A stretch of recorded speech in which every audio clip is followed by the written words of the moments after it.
Makanya ilmu tauhid ini Bapak Ibu wajib kita khatamkan sebelum mati. Andai kata subuh kita mati, sebelum subuh, 1 jam sebelum subuh, 1 saat sebelum subuh, 1 detik sebelum subuh,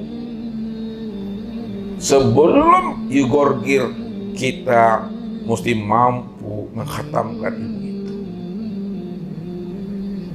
Beda halnya Bapak Ibu kalau Bapak Ibu belajar ilmu fikih, ilmu hadis, ilmu tafsir, ilmu-ilmu yang lainnya. Diberi kita umur 80 tahun. Habis umur kita 80 tahun Bapak Ibu, ilmu fikih, ilmu hadis, ilmu tafsir tak tamat Bapak Ibu, tak khatam Bapak Ibu, ya tidak ada masalahnya. Karena ilmu itu tak akan pernah habis-habisnya. Penjelasan, pemahamannya, itu ilmu fikih. Ilmu fikih itu dia sesuai dengan perkembangan masa dan waktu Bapak Ibu. Sesuai dengan perkembangan zaman dia. Tidak apa-apa, nggak tamat Bapak Ibu. Tapi ilmu tauhid, ilmu ma'rifat, mesti khatam, mesti tamat sesat sebelum mati. Ini yang diajarkan oleh baginda Rasul kepada umat ini. 13 tahun baginda Rasul menyampaikan ilmu tauhid awaludin ma'rifatullah ini kepada umat yang paham, yang Allah berikan hidayah dan petunjuk. 13 tahun itu Bapak Ibu, hanya 11 orang pula yang paham dan mengerti. Wallahu yahtasu bi rahmati may yasha. Yang 11 orang itulah yang Allah beri rahmat. Yang 11 orang itulah yang Allah beri keistimewaan bagi dirinya.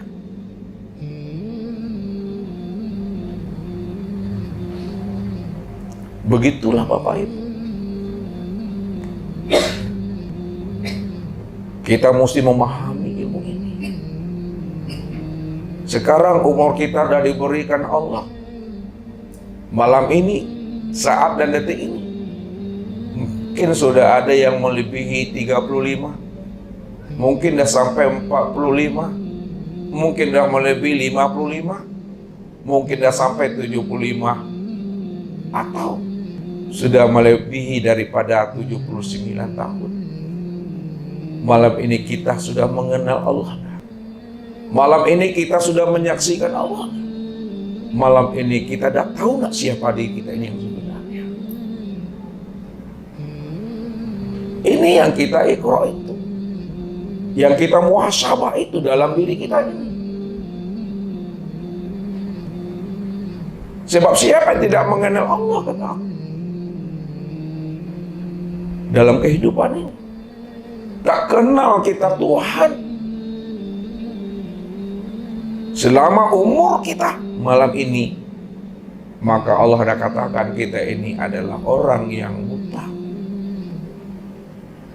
Wa man kana fi hazil a'ma fa huwa bil akhirati a'ma wa adalun sabila. Terjemah secara maknanya Bapak Ibu ayat itu, siapa tidak mengenal aku, tak menyaksikan aku, belum bertatap wajah dengan aku, maka itulah orang yang buta. Wa adalun sabila. Aku pastikan orang yang buta karena dia tidak mengenal aku, tidak menyaksikan akan diriku. Wa adalun sabila, dialah orang yang tersesat. Orang yang tersesat itu tempatnya ya di neraka Bapak Ibu. Bagaimana keadaan orang-orang yang tersesat nantinya dalam neraka Jahanam itu? Innahu mayati rabbahu mujriman fa inna lahu jahannam la yamutu fiha wa la yahya. Siapa yang datang menghadap kembali kepada aku, dia datang dalam keadaan zulumat, dia datang dalam keadaan buta, dia datang dalam keadaan tersesat, datangnya kepada aku lebih sesat lagi daripada hewan ternak. Hewan ternak dikatakan sesat, kata Allah, karena dia tidak aku beri namanya akal pikir. Tapi aku beri kamu akal pikir, tapi kamu tak mampu memahami siapa dirimu dan siapa aku. Maka engkau lebih sesat lagi daripada hewan ternak, kata Allah. Fa inna lahu jahannam, maka aku benamkan dirimu itu ke dalam neraka jahanam. Kalau Allah dah benamkan diri kita dalam neraka jahanam, la yamutu biha wa la yahya. Aku juga pastikan dirimu, la yamutu fiha wa la yahya. Kamu tidak mati di dalamnya. Apa maknanya? Tidak mati di dalam, supaya kamu betul-betul merasakan azab yang berkekalan, Bapak Ibu. Wa la yahya, dan aku pastikan kamu juga tidak hidup di dalamnya. Karena tidak ada waktu dan kesempatan kamu untuk kembali ke alam dunia untuk bisa membenahi akan diri. Semua urusan telah berpulang dan kembali kepada aku, kata Allah. Tapi Allah berikan kabar gembira, berita gembira kepada orang-orang yang mana hati dan jiwanya telah jinak dan patuh kepada Allah. Pada waktu hidup di dunia, hatinya dan jiwanya tidak lagi dipermainkan oleh dunia dan nafsunya, tidak lagi dipermainkan oleh akal pikirnya. Apa kata Allah? Wa may yaktihi mu'minan qad amila sholihan fa ulaika lahum darajatul ula. Siapa yang benar-benar datang dia kepada aku seorang diri, di mana dia telah mengenal aku waktu hidup di dunia, dia telah menyaksikan aku sebelum dia kembali kepada aku, kemudian dia beramal soleh, dibuktikannya bahwa dirinya telah mengenal aku, dirinya telah menyaksikan aku, dibuktikannya bahwa kepatuhan itu kepada aku. Faulaika lahum darajatul ula, maka aku angkat derajatnya, aku tinggikan makomnya, aku dudukkan derajatnya itu menjadi kekasihku, kata Allah. Kekasih Allah itu, Bapak Ibu, hanya satu orang saja, Bapak Ibu. Satu cuma kekasih Allah, itulah Muhammad. Siapa Muhammad? Siapa kekasih Allah? Kalau kita tidak mengenal siapa Muhammad, bagaimana Allah akan mengatakan kita ini sebagai kekasihnya? Kalau kita tidak mengenal akan Allah, bagaimana pula Allah mengatakan kita ini sebagai hambanya? Kalau kita mengatakan diri kita ini hamba Allah, tapi Allah tak kenal dengan kita, kita baru sebatas mengaku-ngaku, Bapak Ibu, mengaku hamba Allah. Kapan kamu menjadi hambaku, kata Allah? Kapan kamu kenal aku? Kalau kamu kenal aku, di mana kamu kenal aku? Kamu sok kenal dengan aku, padahal aku tak kenal dengan dirimu, kata Allah. Fala tuzakku anfusakum huwa a'lamu biman ittaqwa. Jangan kamu merasa dirimu itu adalah hambaku. Jangan kamu merasa dirimu itu adalah kekasihku. Kekasihku adalah orang yang kenal dengan aku. Hambaku adalah orang yang kenal dengan aku. Siapa yang mengatakan dirinya adalah kekasihku dan hambaku, lalu dia tidak mengenal aku, dia tidak tahu siapa aku, tidak aku pandang dia, tidak aku anggap dia, aku tolak dirinya sebagai kekasih dan hambaku, kata Allah. Ini yang Bapak Ibu, kita mesti senter ke dalam diri ini. Sudah berapa lama amanah umur dan usia yang Allah berikan kepada diri kita? Apakah kita malam ini telah mengenal siapa Tuhan itu?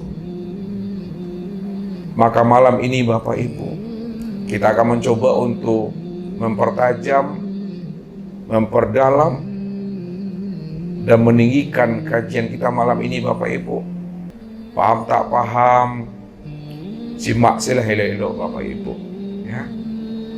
Ya, dengar silah, diam silah. Ya, jangan dibilang ilmu ini salah, jangan dibilang ilmu ini sesat. Karena anugerah Allah mungkin belum dapat sama kita malam ini. Yang penting jangan diingkari, jangan ditolak ilmu ini. Ya. Sebab apa? Para arifin mengatakan, man lam yazuk lam yadri. Orang yang tidak merasakan itu karena dia tidak tahu. Jadi orang yang tahu yang bisa merasakan. Jadi orang yang merasakanlah yang bisa merasakan itu. Wa man lam yadri lam ya'rif. Orang yang tidak tahu itu pasti dia tidak akan pernah kenal. Maksudnya apa? Orang yang kenal itulah orang yang tahu. Orang yang tahu itulah sebenarnya orang yang kenal. Kalau dia tidak tahu, pasti dia tidak akan pernah kenal. Wa man lam ya'rif lam yafham. Siapa yang tidak kenal, pasti dia tidak akan pernah mengerti. Pasti dia tidak paham. Cuma orang yang mengertilah, orang yang pahamlah, orang yang bisa kenal itu. Wa man lam yafham lam yaskut. Siapa tidak paham, pasti dia tidak akan pernah diam. Karena orang yang paham itu duduknya pada makom diam. Jadi kalau dia sudah diam di dalam paham di dalam kesadaran diri, insya Allah orang yang diam itulah orang yang paham. Orang yang paham itulah orang yang mengenal. Orang yang kenal itulah orang yang tahu. Orang yang tahu itulah orang yang zauq, orang yang dapat rasa. Jadi gunakanlah kedalaman rasa Bapak Ibu malam ini ya, supaya Bapak Ibu bisa merasakan kalam-kalam Ustadz ini. Kalau kita menggunakan wilayah akal, pada saat Ustadz membukakan ilmu tauhid, ilmu ma'rifat, tak masuk dia Bapak Ibu ya. Artinya apa? Jadi mesti ada keserasian dan keselarasan dan keseimbangan. Maksud Ustadz, ketika Ustadz berbicara tentang hakikat, bicara tentang ma'rifat, Bapak Ibu mesti memahaminya dengan hakikat dan ma'rifat. Jangan dibawa ke syariat, tak masuk dia Bapak Ibu. Ketika Ustadz bicara tentang syariat, jangan dibawa kepada hakikat, juga tak masuk dia. Jadi disesuaikan dengan situasi dan kondisinya Bapak Ibu. Namun antara syariat dan hakikat itu Bapak Ibu ya, walaupun dia itu berpisah ya, tetapi dia itu betul-betul esa dia Bapak Ibu. Karena hakikat itu batinnya syariat. Hakikat itu batinnya syariat. Maksudnya hakikat itu ada di dalam syariat Bapak Ibu. Ini surat Al-Insan Bapak Ibu ayat 1. Hal ata alal insan hinu minad dahri lam yakun say'an mazkura. Telah datang kepada manusia, hal ata alal insan, telah datang atas manusia hinu minad dahri, satu waktu dari masa, lam yakun say'an mazkura ya, sesuatu yang tidak bisa disebut, tidak bisa dianalisa, tidak bisa diceritakan, tak bisa dikenal Bapak Ibu. Makanya kapan baru kita bisa mengenal, kapan baru kita bisa menyebut yang Tuhan yang bernama Allah itu, setelah dia memperkenalkan akan dirinya kepada kita. Makanya siapa Tuhan itu yang sebenar-benarnya? Nah, ini kita buat. Nah, siapa Tuhan?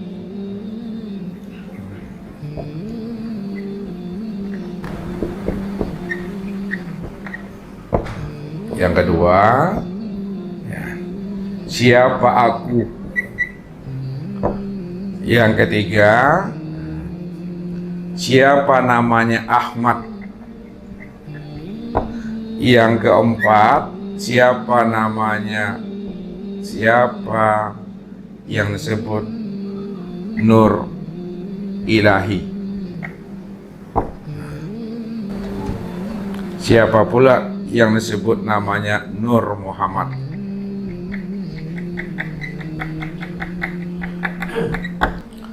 Kemudian, siapa yang disebut Adam?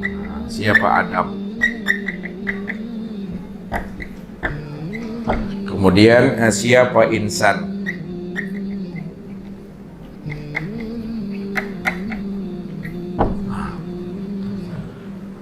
Jadi, ini yang mesti kita tuntaskan malam ini, Bapak Ibu. Ya, kita mesti jawab dan mesti pahami ini. Pertama, siapa itu Tuhan? Karena hidup kita ini, ya, bagaimana mesti sampai kepada Tuhan. Apapun lah namanya ibadah kita, ketaatan kita, hidup sampai mati kita itu, bagaimana kita bisa sampai kepada Tuhan. Ilahi anta maksudi waridoka matlubi. Wahai Tuhanku, ya, engkau yang aku tuju, waridoka matlubi, dan ridhomu yang aku cari tadi.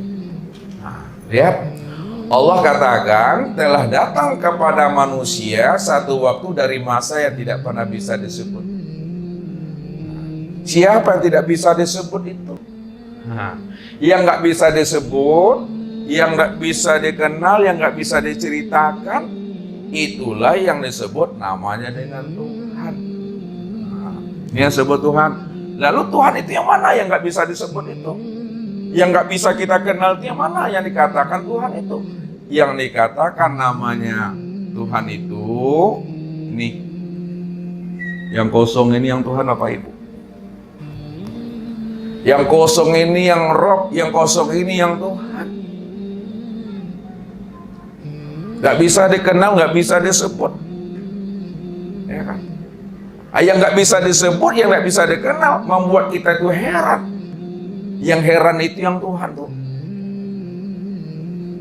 Yang membuat kita gak masuk akal, yang gak masuk akal itu yang Tuhan. Nih, yang kosong nih, ini yang dikatakan Tuhan. Ini yang dirinya. Maksudnya, kalau Tuhan itu kan statusnya, kalau Tuhan itu pangkatnya, kalau Tuhan itu derajatnya. Tentu yang menjadi Tuhan itu bukan namanya. Yang menjadi Tuhan itu adalah dirinya. Dirinya itu yang Tuhan. Kalau dirinya itu yang Tuhan, mana yang diri Tuhan itu yang sebenar-benarnya itu yang mana? Diri yang sebenar-benarnya diri Tuhan itu, inilah yang kosong nih, yang hampa ini, yang tiada ini yang dirinya. Kalau Ustadz buat lingkar, Bapak Ibu, ini hanya sebagai garis bantu aja nih. Ya, nih. Nah, kalau buat Ustadz gini, ngerti nggak Bapak Ibu kayak gitu tuh, kosong? Kan tidak. Makanya dikasih garis bantu, nih, biar nampak kosongnya. Itu yang diri Tuhan tuh. Itu yang tidak bisa kita kenal, nggak bisa kita ketahui itu. Itu yang diri yang sebenarnya itu. Kita ini mengaji puluhan tahun, yang kita cari sebenarnya yang tidak ada tuh. Ya, kemanapun lah Bapak mengaji, yang kita cari itu yang tidak ada tuh. Karena yang tidak ada itulah yang sebenar ada. Yang tidak ada itu yang sebenar ada. Yang sebenar ada itu, inilah yang kosong. Inilah yang dikatakan Tuhan itu. Tuhan itu inilah dirinya. Yang kosong. Nah, kosong, tiada, hampa. Di dalam Al-Quran, ini disebut namanya dengan batin. Itu untuk memudahkan pahamnya kita, Bapak Ibu. Batin.